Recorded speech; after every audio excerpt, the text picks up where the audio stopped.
know how the pandemic should not be that boring. So if you are teaching and you want to make your teaching and learning become so wonderful, so do not be afraid because of pandemic.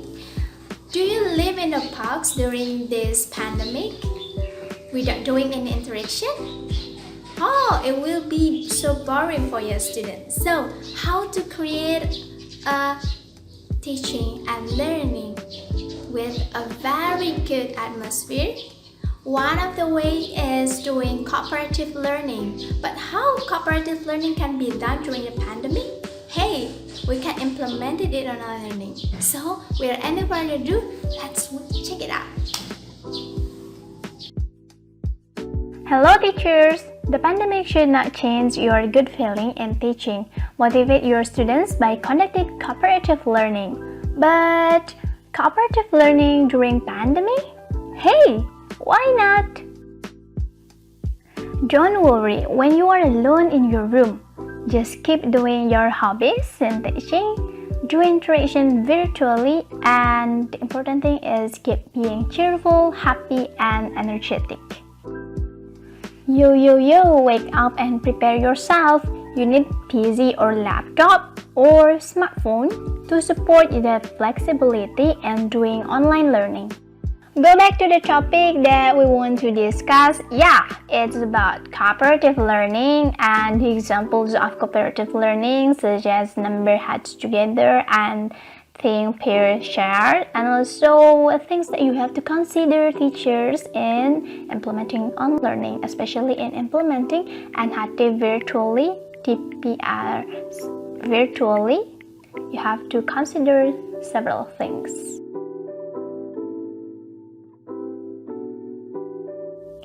In 21st century, teaching and learning becomes so challenging. Moreover, all activities should be done online due to pandemic, and teachers should do innovation to overcome this challenge. Tahiti and Jabari states that corporations is working together to accomplish shared goals. Within cooperative situation, individuals seek outcomes that are beneficial to themselves and beneficial to all other group members. Cooperative learning itself is the instructional use of small groups so that the students work together to maximize their own and each other's learning. In online learning itself, teachers can modify some aspects or steps in implementing cooperative learning. Teachers can choose whether you want to use a simple platform such as WhatsApp or Telegram group, or you want to use Google Meet or even Zoom Meet. They have clear instruction and divide the class into some groups, and then the strategy and technique used in cooperative learning should engage the student for skill, such as their reading skill or their reading comprehension, their listening skill, their writing skill, and of course, their speaking skill. Take a look. Here are the example of cooperative learning that you can implement it on online learning. The first one is online number heads together. You might be so familiar with this number heads together as one of technique used in reading. Also can improve the student speaking skill.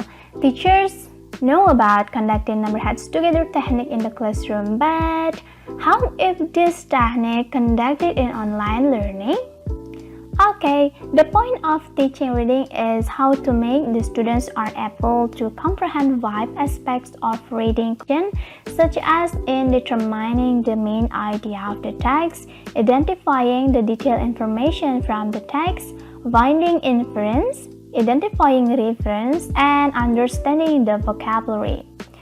So, by those explanations about number heads together, how should we conduct this number heads together technique on the online learning?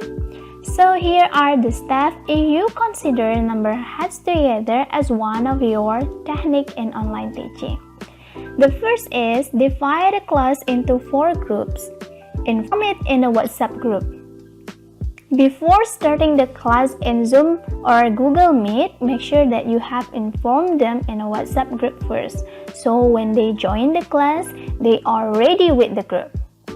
And then the second one is give number the students from 2 to 4 in every group. It means that every group consists of 4 people.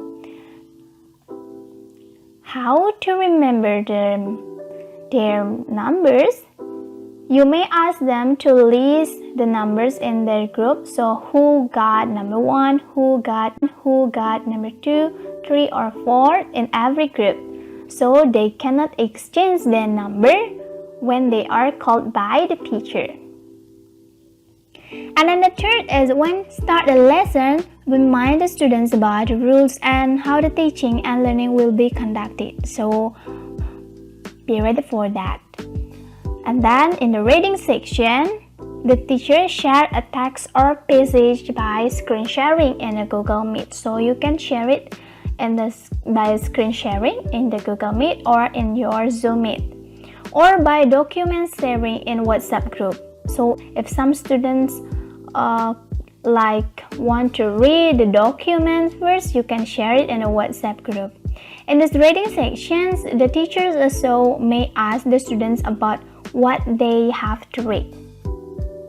And then the step is questioning. So the teachers share a question sheet which contains several questions related to the text that have been read by students. Okay, so you can share it in the comment in your WhatsApp or Google Meet, or you want to share it in your WhatsApp group. And then the sixth is heads together in breakout Zoom or Zoom Meet. So this is the point of this step. The group are asked to put their heads together or discuss the best answer for the question given.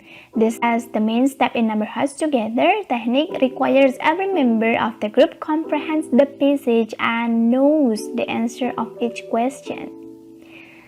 The last step is answering. Okay, the teacher, so you can give time to the students to discuss.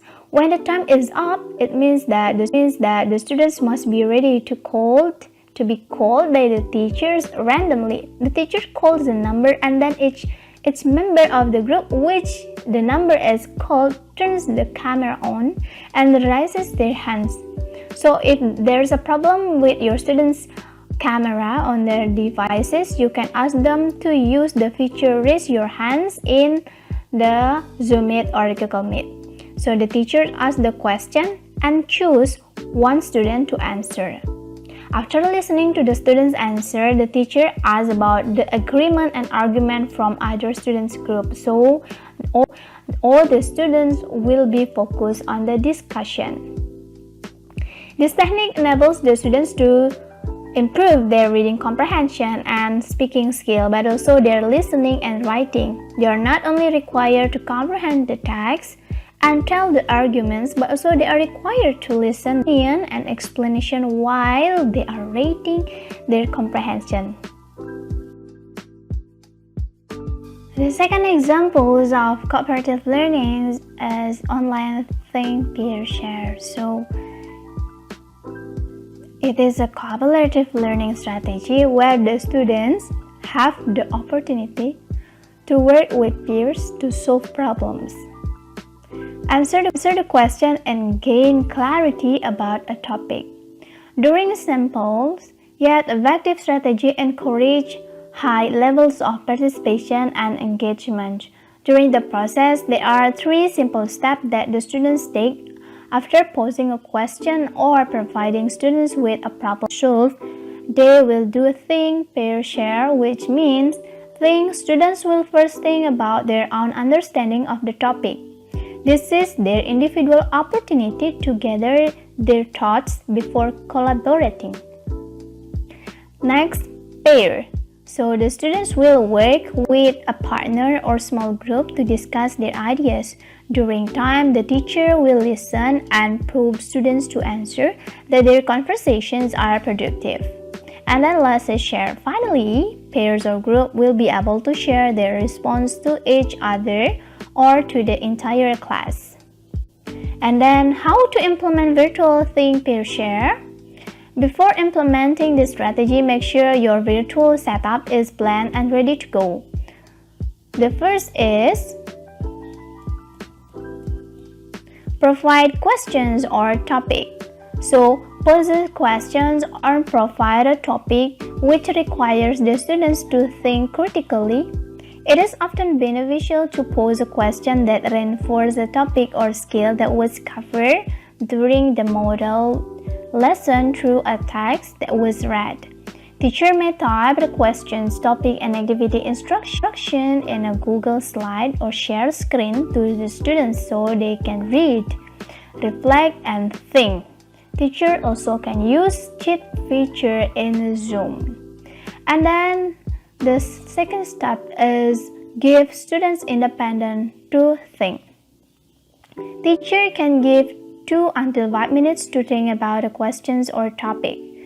Mute the student's microphone to ensure that the students are able to think. Provide clear instruction on how students should record their work and how many ideas they need to share with partner. You also should consider having students use Google Docs, Mind Map or Padlet, and instruct students to share their work via email to check for their understanding. The third step is create pairs or group. So you can use breakout room in a Zoom to put students into pairs group so they can collaborate and bounce ideas off at each other. You can choose to assign group manually or automatically depending on how you want students placed. If you want they are assigned to group manually, you have to divide them, but if you want it randomly comes to the groups, you can just provide the breakout room and ask the students to enter the room that they want. And then number 4 is monitor discussion. Once students are in their breakout room, you can hop from your room to room to check for understanding and ask guiding questions to probe thinking. You can also use the chat feature to send message to the all breakout room, so you can enter their room whether they know or not that you are there, so you know how to control their discussion in the breakout room of Zoom. And then the 5th one is facilitate share out. So after breakout discussion have ended, students will automatically return to the original video meeting. So you can instruct the students to use the raise hand feature to volunteer to share, or teacher can call using application like StickPick to randomly select the students. Don't worry whether the students will be motivated or not in this activity, because of when they cannot use their camera and their device, they can use the other features like raise your hands features, or even in the comment, so they can comment in the breakout Zoom or in your home Zoom or your Google Meet. Yeah, so what you have to consider if you want to implement number heads together technique virtually and also the best strategy virtually. So implementing student-centered cooperative learning virtually will more motivate the students, but you have also to fix some aspects. The first is model type feature. So in this model type feature, some students may struggle to use the technology correctly and effectively. To avoid confusion, spend time at the beginning of the video meeting modeling how to use video or platform features. So you show to them how to use it, how to use the platform that you agree with the students. And then second one is visible instructions. It is very important in conducting online learning, so it is about how visible your instruction. Be sure to provide students with detailed instruction or troubleshooting tips they can read and reference during the activity. Posting instructions to the Google Classroom or sharing a Google Slides presentation will ensure that students are clear what they are expected to do. And then the third one is about time management. Yeah, in online learning, we really hard to deal with the time management since we know that the advantages of online learning is also flexibility and how to deal with this. It is important to keep track of time. So for each portions of the thing per share, make sure students are aware for the given time frame. Create a custom time limit for breakout session and give students a 2-minute warning via chat feature. So you have to create a custom time limit and remind the students in their breakout discussions. So you can just remind them, just send to their comments box, just say, hello guys, it's 2 minutes left, just something like that. That's how you manage the time and how you create your teaching project. Yay! I think that's all my explanations about how we implement cooperative learning in the online